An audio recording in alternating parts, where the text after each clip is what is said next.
Ако ти како човек што пишува копи, особено кратки работи за social media статуси и така натаму, можеш, например, да си отвориш еден документ.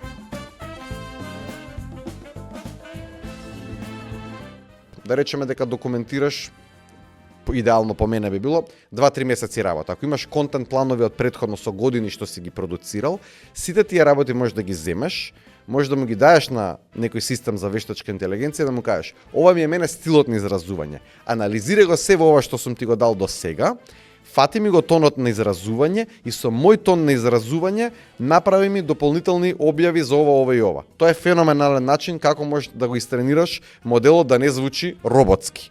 Тоа е една работа. Втора работа, ако си дигитален маркетер кој што пушта реклами и работи адвертайзинг, можеш буквално да му дадеш извештај од платформи како Meta, како LinkedIn, како TikTok, како било кој друг момент кај што го користиш ти за адвертайзинг софтверот и да му кажеш: анализирај ги бројкиве и кажи ми што е тоа што можам да подобрам за да намалам трошок, да зголемам видливост и да зголемам резултати. Така да многу е битно креативно да ги користиме овие алатки, меѓутоа и да знаеме што правиме, да имаме претходна едукација во ова поле.